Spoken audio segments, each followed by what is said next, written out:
Be Me 7. Somewhere in my mid-20s, earning a living in tech and not actively on fire. Life's in maintenance mode. Rent paid, fridge stocked, future vaguely planned. I'm not chasing every invite, but I'm also not hiding from the world. A tight handful of friends, a couple time-sink hobbies, enough routine to keep the chaos out. Most days pass quietly, almost on autopilot. Then I meet Maya. It was through a mutual acquaintance at some casual get-together. We just started talking, and it was easy. She was sharp, funny, and incredibly passionate about her beliefs. You know that feeling when you just click with someone? It was like that. The conversation flowed without any awkward pauses. We talked for what felt like hours, pretty much ignoring everyone else. She had this energy about her, like she was always switched on, always thinking about something deep. I found it magnetic. We exchanged numbers, and I didn't think much of it. Figured it might just be a one-time thing. But she texted me the next day. We went out for coffee a few days later. That coffee turned into a long walk, which turned into us grabbing dinner. I was genuinely impressed. She wasn't like other girls I'd dated who seemed to have no opinion on anything. Maya had an opinion on everything, and she could back it up, or at least she spoke with so much conviction that it sounded like she could. We started seeing each other regularly. The first couple of months were honestly great. It felt like a real partnership. We'd go hiking, try new restaurants, binge-watch shows, all the normal relationship stuff. She was affectionate, seemed to genuinely care about my day, my work, my stupid little problems. I really thought I'd found someone special. The first signs that something was different began subtly. It started with her social media. She'd post these long, rambling thoughts about society, relationships, and the patriarchy. Stuff like, monogamy is a construct designed to control female autonomy, or jealousy is the emotional manifestation of ownership, a toxic remnant of patriarchal conditioning. At first, I just scrolled past it, figured it was just abstract intellectual stuff, the kind of things people post to sound smart. It didn't seem to have any bearing on our actual relationship. She was still the same Maya with me in person, so I ignored it. Big mistake. The first time her online persona bled into our real life was at a coffee shop. It was a lazy afternoon. We were just chilling, enjoying the quiet time. The guy behind the counter, the barista, was one of those hipster-looking dudes with a meticulously styled beard and tattoos up his arms. Maya went up to get us refills. I was just reading something on my phone, not paying much attention. But then I noticed she was gone for a while. I looked up. She was leaning against the counter, laughing at something the barista was saying. Not just a polite laugh, a full-on, head-tilted back, touching his arm laugh. He was clearly eating it up, leaning in, smiling this big, smarmy grin. It wasn't a quick interaction. It went on for a good 5 or 6 minutes. It felt less like a customer talking to a barista and more like a girl at a bar talking to a guy she was interested in. I felt this knot forming in my stomach. It was this weird mix of confusion and embarrassment. She finally came back to the table, smiling, holding our coffees. She didn't seem to think anything was weird about it at all. I waited a bit, tried to approach it calmly later on. I said something like, "Hey, you seem to be getting along really well with that barista." Her entire demeanor changed. The warm smile vanished. She put her cup down and looked at me with this analytical, almost clinical expression. She told me she was just being friendly. I tried to explain that it looked like more than just friendly, that it made me a bit uncomfortable. That's when I got the first lecture. It was like she had a script prepared. She said that my discomfort was a product of toxic masculinity, that I was trying to exert a sense of ownership over her, that her ability to have a positive, friendly interaction with another man shouldn't threaten my ego. She used the term asserting my independence. She explained that in a healthy, progressive relationship, both partners should feel free to be their full social selves without fear of the other's insecurity. I was floored. It was such a bizarre academic way to describe what looked like blatant flirting. She completely turned it around on me. Suddenly, I was the one with the problem. I was the insecure, controlling boyfriend. She was the enlightened, independent woman. What could I even say to that? If I argued, I was just proving her point that I was toxic. So I dropped it. I just mumbled, okay, and we moved on. But it didn't feel okay. It felt deeply, fundamentally wrong. I thought maybe it was a one-off thing, a weird moment. It wasn't. It became a pattern. We'd be at a bookstore, and she'd strike up an overly friendly conversation with the guy working there, asking for his personal recommendations, laughing way too hard at his jokes. If I looked uncomfortable, I'd get the look. We'd be at the grocery store, and she'd start a whole conversation with some random dude in the aisle about the merits of organic kale, and it would somehow end with them exchanging smiles that lingered for just a little too long. Each time, it was the same dynamic. She would engage in behavior that any normal person would call flirting. If I ever dared to bring it up, even in the gentlest way possible, the intellectual fortress walls would go up. I was being possessive. I was perpetuating patriarchal norms. I needed to examine my own insecurities instead of trying to police her behavior. It was masterful, in a way. She had created a perfect shield for her actions, built out of buzzwords and accusations that made me the bad guy for having a perfectly normal human reaction. It started messing with my head. I began to second-guess myself constantly. Maybe she was right. Maybe I was just some insecure caveman who couldn't handle his girlfriend talking to other men.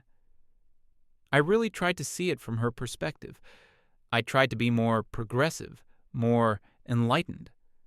I'd see her talking to some guy, and I'd just bite my tongue, telling myself that I was being irrational. But it never felt right. It felt like disrespect, plain and simple.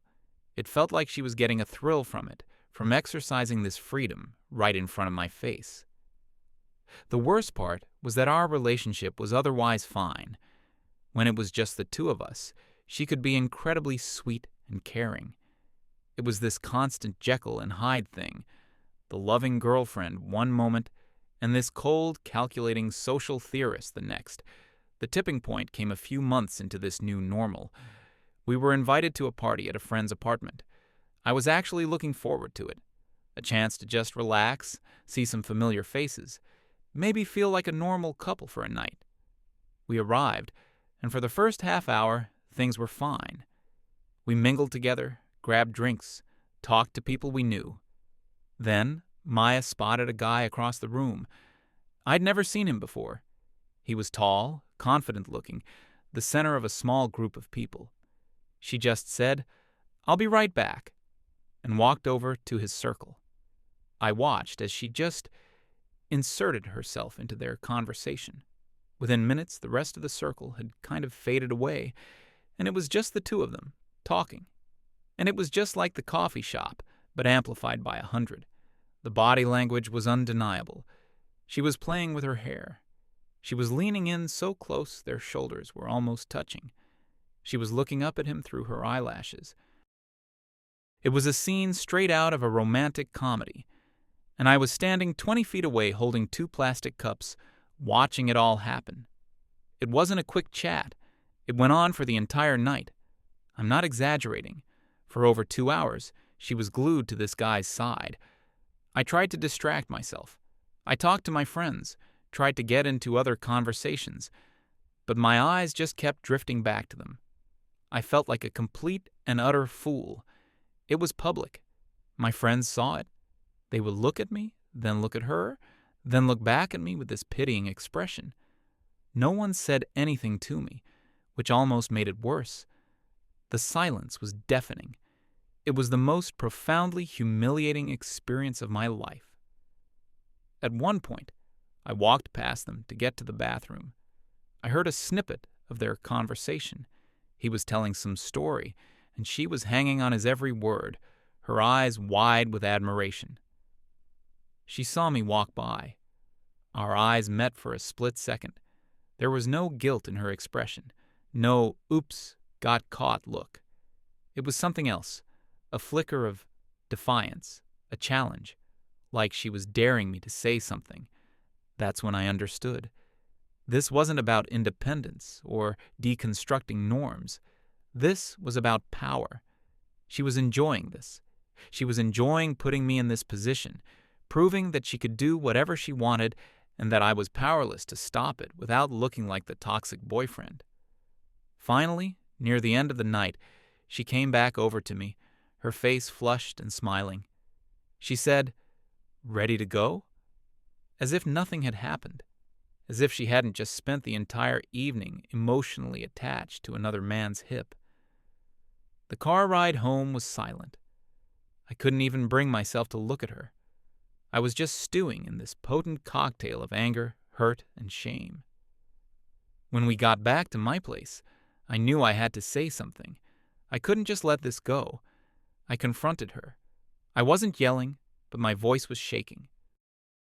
I told her how it felt to watch that, how humiliating it was.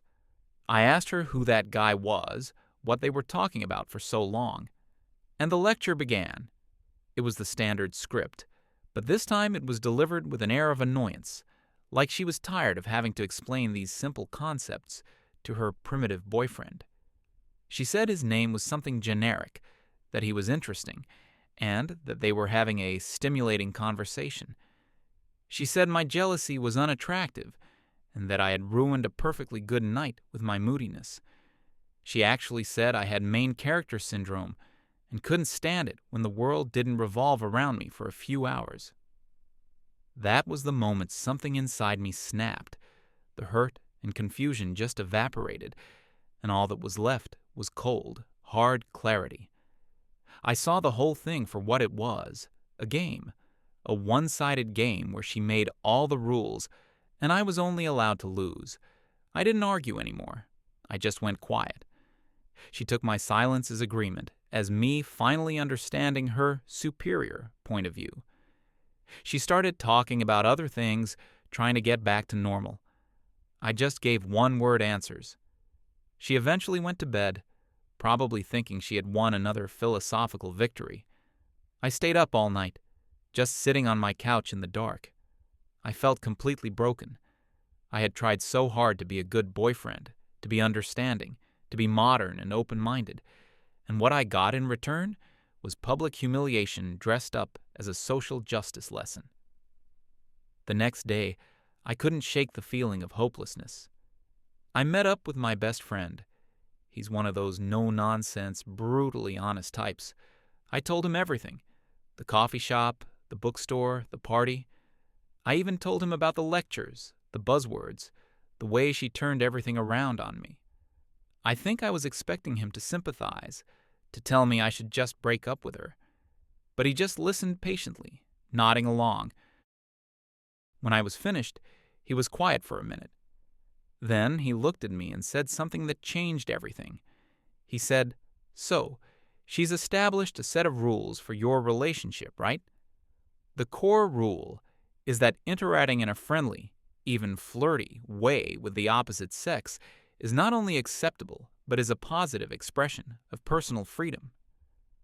I just nodded, confused where he was going with this. He continued, "She believes this rule applies to her. The question is, does she believe it applies to you?" A light bulb went on in my head. He spelled it out for me. She's built this entire ideological framework to justify her behavior. It's all based on principles of equality and breaking down old-fashioned toxic norms, right? I said, "Yeah, that's what she says." He leaned in. "Then you have to see if those principles actually mean anything to her. The only way to do that is to apply the same rules to yourself. You have to use her logic, her exact framework, and see how she reacts when the roles are reversed." He wasn't suggesting I go cheat on her or be a jerk. He was suggesting a scientific experiment. a social experiment to test the integrity of her entire belief system. He told me, "Don't be a hypocrite yourself. Don't actually go try to hook up with someone. Just have a friendly, stimulating conversation, the exact same thing she does, in public, and make sure she sees it." It was a terrifying idea, but it was also brilliant. It wasn't about revenge, it was about truth. Was she a genuine believer in this new, enlightened form of relationship, or was she just a massive hypocrite using a convenient philosophy as a cover for her own selfish behavior? There was only one way to find out. I spent the next few days thinking about it. The idea grew on me. It felt like the only way out of this mental prison she had built for me. I had to know. So I started planning. I knew exactly who to call. There was this girl, Jenna. We weren't super close, but we had been friends for years. We'd worked together at a summer job a long time ago and just stayed in touch. Jenna was the most normal, down-to-earth person I knew. She was kind, smart, and completely drama-free. The absolute opposite of Maya in almost every way. She was the perfect control group. I crafted the text carefully. Just a casual, "Hey Jenna, it's been forever. How have you been? Would be great to catch up sometime if you're free." She replied almost immediately, saying she'd love to. We set a time to meet for coffee later that week. The final piece of the puzzle was the location. It had to be somewhere Maya would see us. There was a coffee shop right on the corner of the main street she always walked down on her way home from her classes. It was perfect. As the day approached, I felt a strange mix of dread and exhilaration. I felt guilty, like I was setting a trap. But then I would remember the feeling of standing alone at that party, and the guilt would vanish, replaced by a cold sense of resolve. This wasn't just about me and Maya anymore. It was a test of everything she claimed to believe in. And I had a strong suspicion about what the results were going to be. The day of the coffee meeting arrived. I felt a knot in my stomach the entire morning at work. It was a strange feeling, not just nerves, but a sense of profound finality. I knew deep down that no matter how this went, my relationship with Maya was over. This wasn't an attempt to fix things. It was an autopsy. I was just there to determine the cause of death. I left work a bit early, wanting to get to the coffee shop first, to get settled and control the environment as much as possible. I picked a table that was visible from the large front window, but also slightly tucked into a corner. It felt strategic, almost like setting up a chessboard. I ordered a black coffee, my hands feeling a little shaky as I paid. Every few seconds, I'd glance out the window, half expecting to see Maya walking by, half dreading it. Jenna arrived right on time, smiling. Seeing her was like a breath of fresh air. She was just so normal. No agenda, no ideological filter on reality. She gave me a quick, friendly hug and sat down. The conversation started effortlessly. We talked about our old summer job, laughing about the ridiculous manager we had. We caught up on what mutual friends were doing now. She told me about her job, the challenges, the small victories. I told her about mine. It was so easy. There was no subtext, no hidden meaning, no intellectual posturing. It was just two people connecting. I realized how much I missed this, how much of my energy with Maya was spent navigating her complex rule book and trying not to say the wrong thing. With Jenna, I could just be myself. We were probably about 20 minutes into our conversation when it happened. I saw a familiar figure walking down the street through the window. It was Maya. My heart started pounding in my chest. This was it, the moment of truth. She was looking at her phone as she walked, a slight frown on her face. Then she looked up, her eyes scanning the street ahead. Her gaze swept across the coffee shop window. For a second, it passed right over me, and I thought maybe she wouldn't see me. But then She did a double take. Her eyes locked onto me. Then they flickered to Jenna, then back to me. The change in her expression was instantaneous and terrifying. The neutral, thinking face she had while looking at her phone just melted away. It was replaced by a mask of pure, unadulterated shock. Her eyes widened. Her mouth fell slightly open. She stopped dead in her tracks on the sidewalk. For a few seconds, she just stood there, frozen, staring through the glass. The shock on her face then morphed into something else, something dark. It was disbelief turning into white-hot fury. Her brow furrowed. Her lips tightened into a thin, hard line. Jenna was in the middle of telling a story and hadn't noticed anything. I tried to keep my focus on her, to act normal, but I could feel Maya's stare burning a hole in the side of my head. The coffee shop door swung open with a violent jingle of the little bell above it. I didn't have to look. I knew it was her. Her footsteps were fast and heavy on the wooden floor. Jenna stopped talking, her eyes widening as she saw Maya approaching our table like a storm front. 7, Maya said. Her voice wasn't loud, but it was so full of ice that it cut through the entire coffee shop's low hum. Every conversation around us just died. I looked up at her. Hey, Maya, this is my friend Jenna. I tried to keep my voice casual, friendly. Maya didn't even glance at Jenna. Her eyes were locked on me, narrowed into slits. What is this? She demanded. Jenna looked back and forth between us, her face a picture of confusion. Hi? She offered weakly. Maya ignored her completely. It was like she didn't even exist. We're just catching up, I said calmly.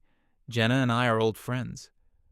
Old friends, Maya repeated, the words dripping with sarcasm and contempt. You've never mentioned her before. It didn't come up, I said, shrugging. Her eyes blazed. I can't believe you. I can't believe you would do this behind my back. The hypocrisy was so thick I could taste it. Jenna, bless her heart, tried to diffuse the situation. She started to say, Look, we were just... Maya finally turned her head to look at Jenna, a look of utter disdain on her face. I'm not talking to you, she snapped. Jenna recoiled as if she'd been slapped. I'd had enough. Maya, I said, my voice firm now, you're making a scene. We can talk about this later. Oh, we will talk about this, she hissed. We absolutely will. She gave me one last look that was pure poison, then turned and stormed out of the coffee shop, the bell on the door jangling furiously behind her. The entire coffee shop was silent. Everyone was staring at our table. Jenna looked completely bewildered. What was that? Who was that? I felt a surge of guilt for putting her in this position. That was my girlfriend, I said, my voice low. I'm so sorry, Jenna. You shouldn't have been subjected to that. She was shaken. Is she always like that? It's complicated, I sighed. The rest of our coffee was awkward. The easy, friendly vibe was gone, replaced by this cloud of drama. We finished up quickly. I apologized again, profusely. She was nice about it, telling me not to worry, but it was clear the experience had been deeply unpleasant for her. I walked out of the coffee shop feeling drained. The experiment had worked. The results were in, and they were exactly what I had expected. When I got back to my apartment, the air was thick with tension. Maya was sitting on the couch, her arms crossed, staring at the blank television screen. She didn't look at me when I came in. I closed the door, put my keys on the hook, and waited. The silence stretched on for what felt like an eternity. Finally she spoke, her voice dangerously quiet. I want an explanation. I sat down in the chair opposite her. I wasn't going to let her have the high ground. An explanation for what? I asked, genuinely wanting to hear her frame it. Her head snapped towards me. Don't play dumb with me, 7. You know exactly for what. For that little performance at the coffee shop. Who was she? How long has this been going on?" "She's a friend," I repeated, "and nothing is going on. We were having a conversation." "A conversation?" she scoffed, a bitter, humorless laugh escaping her lips. "You looked pretty cozy, laughing, smiling." "I bet you were having a very stimulating conversation." She threw my own words back at me, the words I had heard from her after the party. It was perfect. She was walking right into it. Suddenly the tears started. Big, theatrical crocodile tears.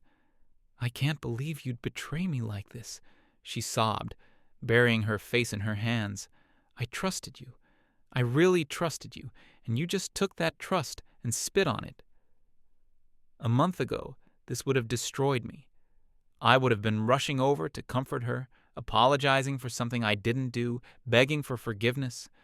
But now I felt nothing, just a cold, clear sense of observation. I was a scientist, watching a chemical reaction. I waited for her sobs to subside. When she looked up at me, expecting to see a broken, apologetic man, she saw me just sitting there, my expression unreadable. It threw her off. "Aren't you going to say anything?" she demanded, the tears stopping as quickly as they had started when she realized they weren't working. "I am," I said calmly. "I'm just trying to understand something. Tell me, what exactly did I do that was wrong?" She looked at me like I was an idiot. "You went on a date with another woman behind my back. You lied to me." "I didn't lie," I said. "You never asked. And it wasn't a date. It was a coffee with a friend. We were just talking." "It looked like a date," she insisted. "How so?" I pressed. "Were we being overly physical? Were we touching?" "No. We were talking and laughing. Is that not allowed?" She sputtered for a moment. "It's the secrecy, the fact you hid it from me." "Let me ask you something, Maya," I said, leaning forward slightly. "The guy at the party, the one you spent the entire night with, did you tell me you were going to do that beforehand? Did you ask my permission?" Her eyes narrowed.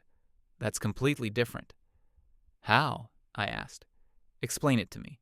Use small words." The sarcasm in my voice was new, and it startled her. "I wasn't on a date with him," she shot back. "I was exercising my right to be a social, independent person. I was deconstructing patriarchal norms of ownership." There it was. The script. I was ready for it. "Right." I nodded slowly. "Your independence. So, you believe that in a healthy relationship, both partners should be free to have engaging, one-on-one conversations with people of the opposite sex, correct?" She eyed me suspiciously. "Yes, as long as it's platonic." "Okay," I said. "And you believe that any discomfort or jealousy the other partner feels about this is a product of their own toxic insecurity and possessiveness, right?" "Yes," she said, more confidently now, feeling like she was back on solid ground. "Then what's the problem?" I asked, my voice still perfectly level. "What you saw in that coffee shop was me, your partner, having a platonic conversation with a friend. If you felt uncomfortable or jealous, well, by your own definition, that's not my problem. That's your own toxic insecurity and possessiveness you need to work on. You shouldn't try to police my behavior just to soothe your own fragile ego." I used her exact words. Every single one. I watched her face as the meaning of what I was saying sunk in. The color drained from her cheeks. Her mouth opened, then closed. No sound came out. She was caught.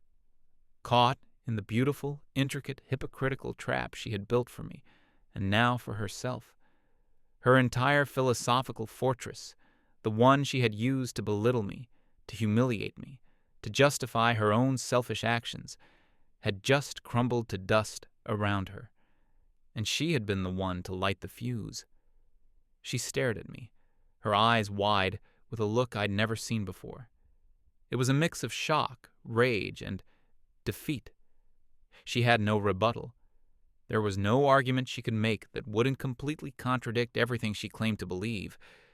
Her ideology was a one-way street, and I had just turned the traffic around. That's not the same, she finally stammered, her voice weak. You did it to hurt me. Did I asked. Or did I simply decide to finally play by the rules that you established for this relationship? The rules you lectured me about for months, the ones you used to justify flirting with the barista, the guy at the bookstore, and spending an entire party attached to a complete stranger while your supposed boyfriend stood on the other side of the room like a piece of furniture. I listed each instance, my voice getting stronger with each one. She flinched.